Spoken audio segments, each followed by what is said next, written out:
Hello folks, and welcome back to another tutorial from Algovera. My name is Keaton and I'm the operations lead here at Algovera, and today we'll be talking about engaging in governance and interacting with proposals within the DAOHaus framework.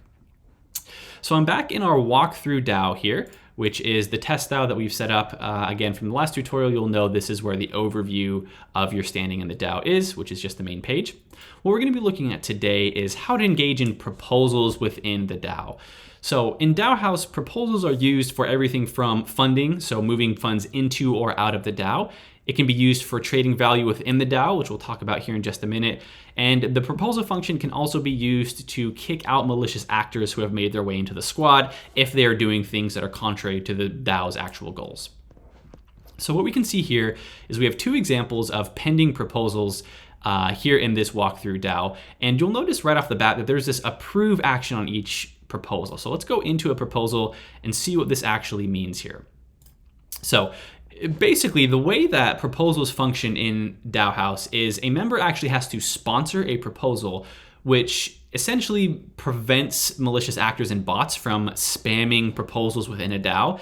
This isn't something we're particularly concerned about in the early days of squads, but we do think it's an important feature for security as we begin scaling and as squads and their DAOs have more and more autonomy as their projects grow. So you'll see a few things here. First, DAOHaus needs you to actually unlock the coin that you'll need to use to sponsor a DAO. So I'm going to go ahead and do that, and then you'll notice this here does require a transaction that we need to confirm within our MetaMask wallet. We are going to, again, continue refreshing.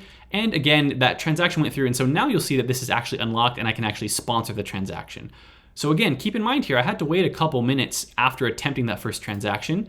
We did see this transaction went through, so now instead of unlocking the funds, DAOHaus now knows from MetaMask that I have given it permission to actually sponsor these funds. So now we're gonna go ahead and sponsor this proposal, which will allow us to vote on it. Again, you'll see another MetaMask transaction pops up here. You'll notice as I'm signing these transactions, I'm actually going into the gas fee, and I'm selecting a higher gas fee than was recommended. Again, what this will do is it'll increase the likelihood that my transaction is processed quickly. The good thing about running our DAOs on Polygon is that transaction fees are very, very low. So again, everything you've seen me here that has brought up a MetaMask signature request is an on-chain action and is actually costing fees to process. The good news is, again, on Polygon, the transaction fees are so low as you can take repeated actions like this with 1 or 2 Matic, which is the native token for the Polygon network. And you can go through a decent amount of governance exercises with just a couple Matic, which is the equivalent of a couple dollars USD. So again, great news for folks who have been swamped by Ethereum gas fees at the moment.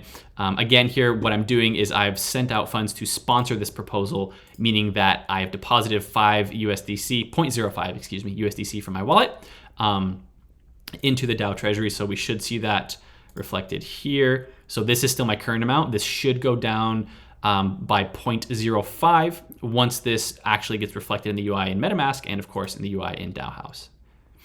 So again, keep in mind here, look, we'll see we got an error sponsoring the proposal and yet a transaction completed in the UI. So this again is just the nature of this tool being very new, high network usage on Polygon, and the developing state of these tools. Again, don't be too thrown if you're seeing these red error messages in the DAOHaus UI. Typically, if you give it a moment, instead of seeing the unsponsored, this should come back up as a sponsored vote. So again, I actually already did sponsor this. We're just gonna wait for the UIs to catch up here. And again, recognize that this is not ideal in terms of a UX. This is just the state of the tools and where we're at in the network. We expect all of this to improve as time goes on. All right, folks, we are back here and we are viewing this proposal, which I successfully sponsored and which actually failed the vote. So this is a proposal that didn't receive any votes here. And this is important to note. Proposals do have a minimum time that they're up for voting. We'll typically set this, I believe it's around 3 days for each person, but if no one votes on a proposal, it'll actually fail. So this is an example of a proposal that has been sponsored. Again, so if I go back to proposals, you'll see that here, this is still an unsponsored proposal. This proposal has been finished, it failed, but it still needs to be processed. So for example, when I sponsored this proposal, I actually had some USDC taken out of my account, and then when I process this, I will get the reward for processing the proposal as well as the remaining fees back from the deposit I had to put in to sponsor the proposal in the first place. So here I'm going to go ahead and confirm this. And we did see that this proposal was actually processed here, given that the transaction did go through on-chain. So right now, this is kind of the challenge of interacting with these tools at the moment, is you do need to pay attention to what's happening on-chain through the Block Explorer to see what's actually happening here. Because again, I'm looking in MetaMask, I'm like, all right, I can see process proposal actually passed, I can see it confirmed, I can see it on Block Explorer, but the UI still shows that this needs to be processed, okay? So it is really important just to be patient, trust what's happening on chain. Again, the chain is always going to be our source of truth, and just be a little bit kind with the DAOHaus UI as we're waiting for everything to catch up. All right, so we'll go ahead and we'll come back once this has been processed. All right, welcome back, folks. We are finishing up the governance tutorial here for the Algovera DAOHaus walkthrough, and we are looking at some proposals that we had initiated the process transaction for in the previous video, and now here we can see this proposal has been processed. Again, the vote did fail, but it was a successful process. So to confirm that we actually did process this vote, one, you can see the action here that was taken on this proposal. You can see where I submitted it, sponsored it, and then finally processed the proposal. You'll recall in previous sections of the video on governance where we talked about the fact that processing a proposal actually earns you a reward, essentially in an attempt to compensate you for the transaction fees you pay.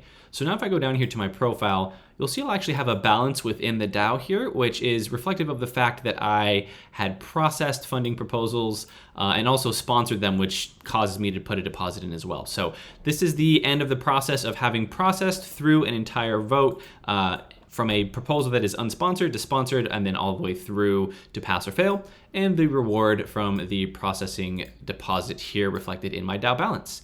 In future videos, we'll talk about how to take this balance out of your account here within the DAO into an externally owned wallet. Thanks so much, and we'll see you next time.